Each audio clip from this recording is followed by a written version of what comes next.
እዩ ወንድሟ መሆኑን አወቀች። ድንገት ብሩኬ ወይም እህቱን ሊያይ መጥቶ ትንሿ ብሎ ወገቧ ላይ ጥምጥም ብሎ ናፍቃው ስለነበረችና ደግሞ ሰሞኑን ስልክ ዘግታ ስለነበረ በጣም ተጨንቆ ነበር ወደ ቤት እመጣለሁ ብሎ ሊያያት የወሰነው። እሺ ብላ እሷም ምሳ አዘጋጅታ ወንድሟን ተፍ ተፍ ብላ እየጠበቀች እያለ ሁሉም ቤቱ ብሩኬን ነበር በጉጉት የሚጠብቀው። ብሩኬ ማለት የርብቃ ወንድም ነው። እሺ ብለው ደረስኩ ሲል ርች ወጥታ ትቀበለዋለች። ርች እየተቀብለው ሰላምታ ከተለዋወጡ በኋላ ከአቤል ጋር እዩ ቁጭ ብሎ ነበረ። ቀና ሲል ብሩክ ወንድሙ ነበረ። ብሩኬ ብሎ ሲጠራው ብሩኬ ደግሞ ወንድሜ ብሎ ጠራው። የዛ ጊዜ ነበር ሁለቱም ፍዝዝ ድንዝዝ ብሎ የቀሩት። ርብቃና አቤል በጣም የሰሙትን ነገር ለጆሯቸውም ማመን አቅቷቸዋል። ምክንያቱም ወንድሟ ይሆናል ብሎ አንድ ቀን አስቦ አያውቅም አቤልም። እንደውም በተቃራኒው የአቤል ወንድም እና ታናሽ ወንድም እና ታላቅ ወንድም ነበር የሚባባሉት። ምክንያቱም እንደ ወንድማማቾች ሲጨቃጨቁ እዛው ሲታረቁ ነው የሚውሉት እዛች ሶፋ ላይ። አሰላሙ አለይኩም ወራህመቱላሂ ወበረካቱ። ውድና የተከበራችሁ የፍቅር ጎጆ ቤተሰቦች እንዴት እንደናችሁ? ሁላችሁንም ሰላም ሰላም ብያለሁ። እንደ ሰዓት አቆጣጠራችሁ ሰላማችሁ ብዝት ይበልኝ። ዛሬ ይዤላችሁ የመጣሁት አፍላ ፍቅርን ዛሬ ይዤላችሁ የመጣሁት ርብቃ ድራማን ማለት ነው፣ ክፍል 23 ማለት ነው።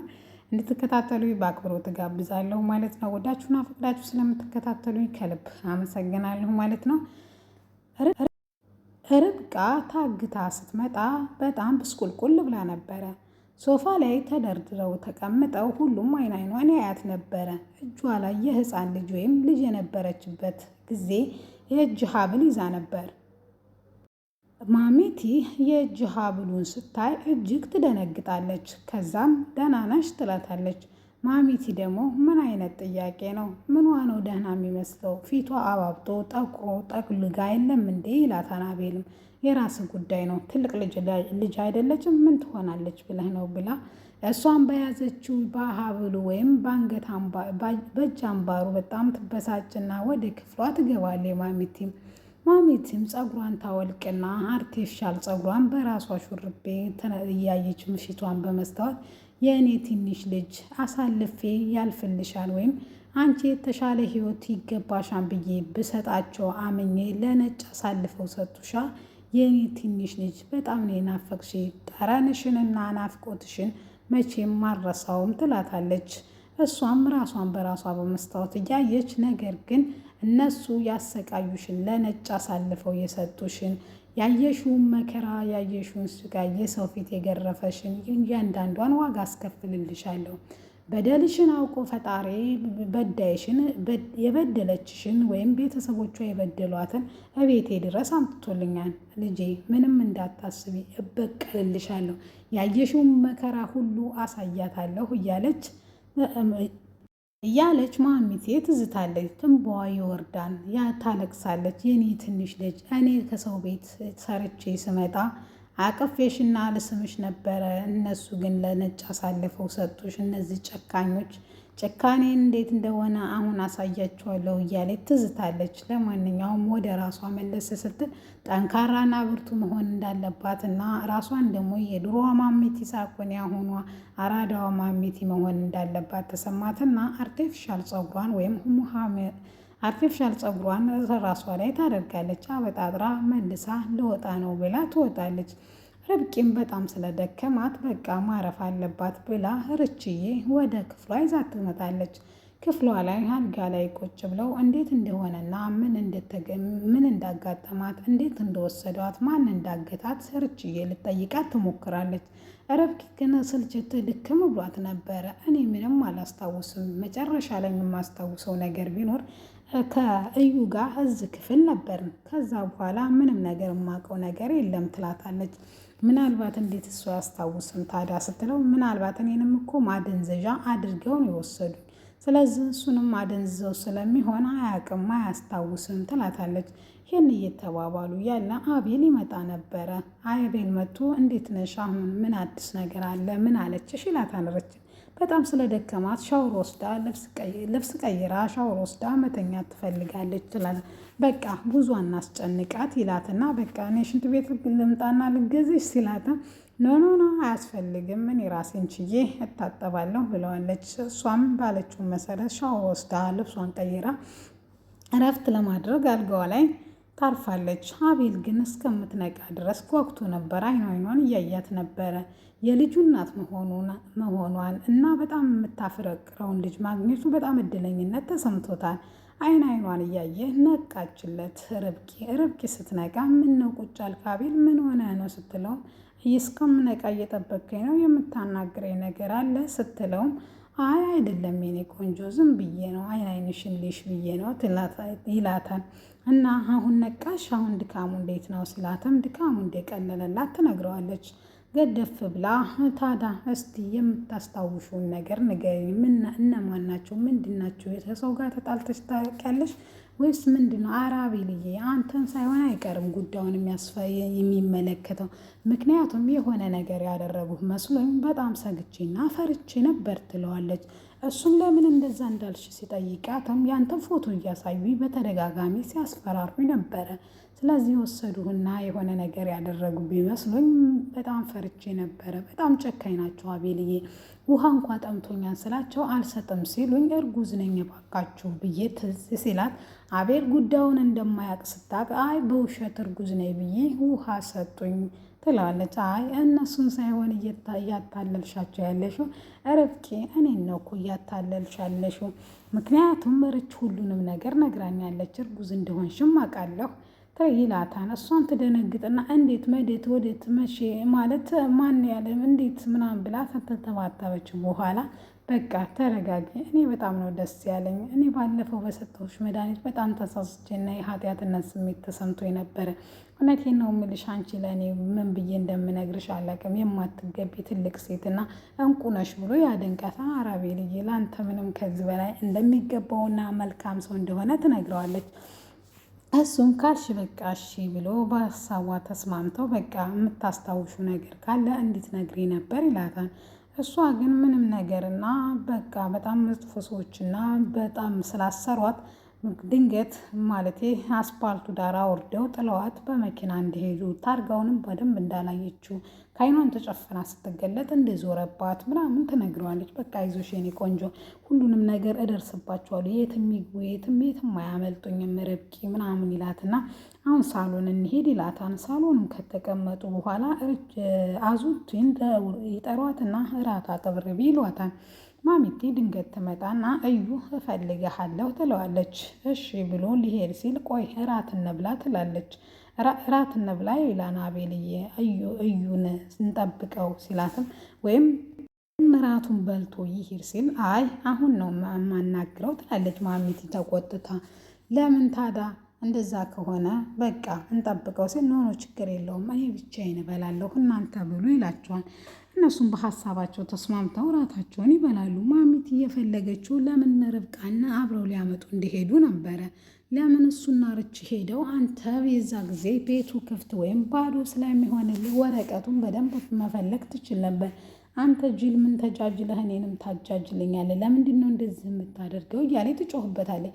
ማሚቲ ምን ሆነች ነው እንዴ? እንሂዳ ላይ ምን ልበለው ምን ላድርግ እንዴ? ይጠረጥረኛል እኮ እንዴት ነው ርብቃ ጠፍታ አሁን አልሄድም ብለው የሆነ ነገር ነው የሚያስብብኝ። ስለዚህ ሁሉም ነገር እኮ ደግሞ በሂደት ይሆናል። ማሚቲ አንቺ ተረጋጊ እንጂ እኔ ሁሉንም ነገር አስተካክሌ አሳይሻለሁ ይላታል። እሷ ምን ታሳየኛለህ? ወሬ ብቻ ተግባር ነው ለሰው ልጅ ተግባር ስትወስድ ነው እንጂ ምን ተግባር አለ?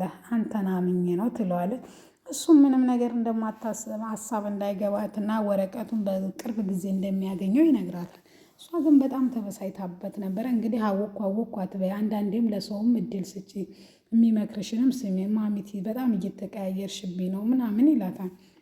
እሷም ላንተ ብላ ነው ጋሪ ፈረሱ ላይ ቦታው ያደርሳን እንጂ አይዋጋም። ስለዚህ እኔ ቦታው ላይ አድርሼሃለሁ፣ አንተ ተዋግተህ ወረቀቱን የማግኘት ያንተ ኃላፊነት ነው ይላት ትለዋለች። በቃ ማሚቲ ለዚህ ከሆነ አትጨቅጭቅኝ፣ እኔ ጭቅጭቅና ጭንቀት አይመቸኝም። እኔ ወረቀቱን በቅርብ ጊዜ አግኝቼ አኮራሻለሁ ይላታል። ወሬኛ አንተማን ጎራና ወሬና ተረትማ ማን ያክልሃን ትለዋለች። እሱም በቃ ማሚቴ እራቴን ልብላ ብሎ ጥሏት ይሄዳል። እራቱም አልቆ ተበልቶ ነበረ። አዙም ቀጠርቶ እራት እንድታቀርብላት ቢጠይቃትም እራት ግን የለም ትለዋለች። ለምን ሲላት ጨርሰናል፣ የእነሱን ትራፊ እኔ የበላሁት፣ ለነገሩ አንቺ የሰራሽውን ከምበላ ቢቀርብኝ ይሻለኛል ብሎ እዩም እሺ በቃ ጠዋት ልስራለን እንዴ ስትለውም ርችዬ አይ አልፈልግም ብሎ በሀሳባቸው በቃ ጠዋት ትበላለህ ብለው ጾሙን ለማሳደር ወስነው ሁሉም ወደ ክፍላቸው ይገባሉ። ርችም አዩም ርብቃና አቤልም ክፍላቸው ከገቡ በኋላ ይተኙና ሌሊት ላይ አቤል በጣም ይደነግጣል። ከጎኑ የሌለች መስሎን ነበረ። ገልበጥ ብሎ ሲያያት ተኝታ ነበረ። ስልኳም እየጠራ ነበረ። ቅዠት ዓለም ውስጥ ነበረ። ስልኳን ቀስቅሶ ይሰጣታል። ወንድሟ ነበረ ብሩኬ። ከዛ ሄሎ ወንድሜ እንዴት ነህ ትለዋለች። ምን ሆነሽ ነው ትንሿ? በጣም እኮ ጠፋሽ። ስልክሽን ስለምን ዘጋሽ? አባቴንስ ለምን አለማግኘት ፈለግሽ? ምን ሆነሽብኝ ነው ሲላትም እሷም አስቸኳይ ጉዳይ እንደገጠማትና አሁን ግን በጣም ደህና እንደሆነች እና ዛሬ መታ አባቷን ማየት እንደምችል ስትነግረው እየቀለድሽ ነው ትንሿ፣ አባቴ እኮ ዛሬ ሌሊት ተመለሰ ይላታል። በጣም ታዝንና አንቺ ግን ደህና ነሽ ሲላትም አይ ደህና ነኝ ብትለውም ብሩኬ ግን ሊያምናት አልፈለግም። እኔ ተገናኝተን ሁሉንም ነገር ማወቅ እፈልጋለሁ፣ ምክንያቱም ለምን ጠፋሽ ብዬ ስልክ ሲዘጋብኝ ለርችዬ ደውዬ ለአቤል ደውዬ መልሼ እደውልልሃለሁ ብላ በዛው ጠፋችብኝ። ችግር እንዳለ ግልጽ ነው፣ ትንሿ ንገሪኝ ይላታል። በቃ እንደዛ ከሆነ በቃ መገናኘት እንችላለን፣ ለማንኛውም እንድናወራ ትለዋለች። እሱም በቃ የት እንገናኝ ሲላትም ቤት ለምን አትመጣም? አይ ቤት እንኳ ይቅርብኝ፣ ሌላ ቦታ እንገናኝና ሌላ ጊዜ ቤት እመጣለሁ ሲላትም ወግን አቤል አጠገቧ ተቀምጦ ነበር እና ቤት እንዲመጣ ያስገድዳታል። በቃ በብዙ ልመና በኋላ ብሩኬ እና አቤል ቤት እንዲመጣ ይስማማል። በቃ እሺ ጠብቂ፣ ምሳ ሰዓት እመጣለሁ ይላታል። እሷም ባሏን እንደምታስተዋውቀውም ትነግረዋለች። እሱም እሺ ብሎ ተስማምተው ስልኩን ይዘጋዋል። ተነስታ ስትሄድ ርችዬ ልብሷን ለባብሳ ቁጭ ብላ ነበረ። ምን ነው ለባብሰሽ ቁጭ አልሽ? የት ልትሄጂ ነው? መሄድ አለብኝ፣ ስራ እየተበላሸብኝ ነው ትላታለች። ለምንድን ነው የምትሄጂው? ዛሬማ አትሄጂም፣ ባይሆን ማታ ትሄጃለች ትላታለች። ምንም የምቆይበት ምክንያት የለኝም፣ ብሄድ ይሻላል ስትላት ዛሬ ወንድሜ ብሩኬ ይመጣል። ስለዚህ እኔ ምግብ ሲሸተኝ እያመመኝ ስለሆነ አንቺ ተአዙ ጋር ታበስሊያለሽ ትላታለች። እሷም ትንሽ እንትን ታለች በኋላ አንቺ ካልሽሽ በቃ ምን አደርጋለሁ ብላ አንቺ ያልሽኝን እምቢ ማለት እንደማልችል ታውቂያለሽ ትላታለች። እሺ በቃ ብላ ምን እንደሚሰራ ለአዙ ልትነግራት ኪችን ትሄዳለች። እኔ የምልሽ አዙዬ ትላታለች። ብላ ስትጠይቃትም ምርጥዬ ምንድን ነው ንገሪ ስትላት እኔ የታገትኩለት አንቺ የት ነበርሽ ስትላት እህቷን አፍቃት እህቷን ልትጠይቅ እንደነበረ ትነግራታለች። እንዴት ግን እስከ ዛሬ ናፈቀች ሳትይ ዛሬ እኔ በምታገት ጋር ቀን ሄድሽ እና አቤልም ላይሳካለት ስራ እኔ የምታገት ቀን ወጣ።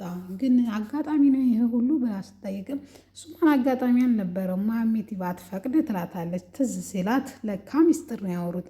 ማለት ማሚቲ ሂጅና ልና እህትሽን ባትለኝ እኔ ማይሽ ነበረ። ቤት እኮ መጥተው ነው አዙዬ የወሰዱኝ ምናምን ክፉ ናቸው ምናምን መኮንን ተቀጣጥረው ነበር። ፋይቲንግ ነበረ ተደባድበው ማለት ለድብድብ ራሳቸው አዘጋጅተው ነበር። ምክንያቱም ቀስቴ ካሸነፈ ለዘላለም ወይም እስከ መጨረሻው ቤዛና ያሬድን በፍቅር ሊተዋቸው፣ መኮንን ካሸነፈ ደግሞ ብሩክ ወይም ቤዛና ያሬድን እነሱ አሳልፈው ሊሰጡ ነበር። ነቀስቴ የስምምነት በሰዓት ጊዜ ሁለቱም እንግዲህ እንደምናስታውሰው ክፍል 184 ላይ እንዳቀረብኳቸው ቤዛም ያሬድን ቢያናግሩት ቀስቴ አልሰማም ብሏል። ሰባብሬ ጥዬው ነው እናንተነት ማለጣው ብሏል። ያሬድ ግን ይህን ሲሰማ ምንም ነገር ማድረግ አልቻለም። ምክንያቱም ጓደኛው ቀስቴ ሊሸነፍ ወይም ላይሸነፍ ይችላል። ስለዚህ ይህን የሚያውቀው ፈጣሪ ነው። ስለዚህ ተተሸነፈ እያለ ራሱን አንግቷል ወይም ተሰውሮባቸዋል። ለእነ ቤዛ ተደውሎ ስለዚህ ዛሬ ወጣቱ እስኪዘና ያሬድ ጠፋ እንዳለ አናውቅም ይሏቸዋል። ያሬድ የጠፋው ወይም የተደበቀበት የምታውቀው ቃጭል ብቻ ነች። ሌሎቹ ማንም አያውቅም። እንደነሱ ማግባት ስለማይቀርም እሷን በጣም ጨንቋታል። ምን እንደወይም ግራ ገብቷታል። እየጨነቃት እያለቀሰች ምን አይነት ዛሬ መቀመጥ ምን አይነት ለፍቅር ያልተፈጠርኩ ነኝ ምን አይነት በቃ እየማን እያማረች እየተበሳጨች ወደ ሻንቲ ሰፈር ትሄዳለች። ጠብቀዋለሁ ይላል እና ሻንቲ ምንም ደግሞ ሚስት ያልሰማሽማ እኛም ምክር እኮ ጀምሯል ይላል። ነገር ግን ልናገኘው አልቻልንም ይሏታል። ወደ ቹቻም ዞር ብላ ይህን ነገር ያደረገው ቀስቴ ነው፣ ምክንያቱም ከተሸነፈ አሳልፈን ስንለው ስለማንሰጥለት እሱ ደብቆታል ብሎ ትላታለች። ቹቻ ፈጽሞ ይህን አያደርግም፣ ነገር ግን ደውለታለሁ ትልና ለፍቅረኛዋ ለቀስቴ በፍጥነት ትደውላለች። ስልኩን አንስቶ ፉንቃዬ እንዴት ነሽ ስትለው ምን ይለበጥ ሁለቴ ደውል ለምን አታነሳም ያሬድን ያገጥኳን ስትለው በፍጹም አላታል። ብዙ ከተከራከሩ በኋላ ማልልኝ ስትለው በፈረሰኛው ይምልላታል። በሀሳቧ ከተስማሙ በኋላ ማለት በፈረሰኛው ምሎ እንደማይዋሽ ስለምታውቅ በቃ አብረን መተን እንፈልገዋለን ይላታል። እሺ ብለው ሁለቱም ሁሉም ይሰበሰባሉ። እነ ያሬድም እነ ሚኪም እና ቡሽም ሁሉም ተሰብስበው ይፈልጋሉ ያሬድን በኋላ ሊያገኘው አልቻለም። ወደዛም ቢሉ ወደዚህም ቢሉ ያሬድ እንትና ግን ቤዛ ግን ከዙሉ ባላ ይሻለኛል፣ ምክንያቱም ግድ የለኛል ለእኔ ለፍቅር ያልተፈጠረ ምን አይነት እድለቢስ ነኝ ከኔ ዙሪያ ያሉትን ልጆች ሳይቀር አስጨንቃለሁ እያለ ትበሳጫለች። የብስጭቷ ምንም እንደማይጠቅማት መላልሰው ቢነግሯት እሷ ግን ምንም መናገር ማድረግ አልቻለችም። በነገራችን ላይ የቤዚቲ ነገርኳችሁ እንጂ ያሬድም የታገተበት ፍቅረኛዬ ትሞትብኛለች፣ ራሷን ታጠፋብኛለች፣ የለም ከተባለች አባቱ ተናዳ ልኮት ነው የምትለው፣ ለፖሊስ ልታመለክት ትችላለች። እሷም ይህን ካደረገች እናንተ ችግር ውስጥ ትገባላችሁ ብሎ ይለፈልጋል። ሁለቱም በየቦታቸው ይሰራጫሉ ወይም ይነጋገራሉ። ነገር ግን ጋጭን ግን ለማንም መናገር አልፈለገችም። ምክንያቱም ከተናገረች በቀጥታ ቀስቴ ስለሚሰማ ከተሸነፈ አሳልፋ ትሰጠዋለች። በነገራችን ላይ ቃጭ ለራሷም አስባ ነው። ምክንያቱም ከያሬድ ፍቅር ይዟታል። ነገር ግን እንዴት ብላ አፈቅርሃለሁ እንደምትለው ግራ ገብቷታል። ምክንያቱም እሱ ቤዚቲን ከራሱ በላይ እንደሚያፈቅር ታውቀዋለች። እሷ ሌላ ሰው ያፈቅራት አለ። እሷ እነሱ ደግሞ እሷን እያፈቀሯት የሰፈሩ አባቴ ንጉሴ ነው ሲላትም በፍቅር አብዷል። እንደዚህ እየተባለ ምንም ነገር ማድረግ ስላልቻሉ ወደ ቤታቸው ሁሉም ይለያያሉ። በንጋታውም ተመሳሳይ ነበር። ቤዚቲ ትምህርት ቤት ወንድማማቾች የሚመስሉት የአቤልና እዩ ናቸው ማለት ነው። ዛሬ ግን እንግዲህ ስለሄደ በጣም ጨንቋት እህቱ ስለዚህ ቁጭ ብላ እያለቀሰች ነበረ። ብሩኬ ሆነዋል ማለት ነው። ውድና የተከበራችሁ የፍቅር ጎጆ ቤተሰቦች እንግዲህ ተንግዲህ ወደ እስከ ወንድሟ ጋር እንዴት ነው የሚቀጥሉት የሚለውን አብረን የምናይ ይሆናል ማለት ነው።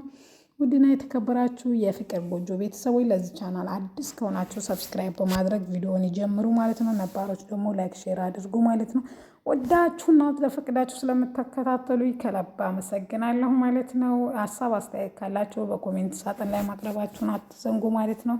ሰላም አለይኩም ወራህመቱላሂ ወበረካቱ።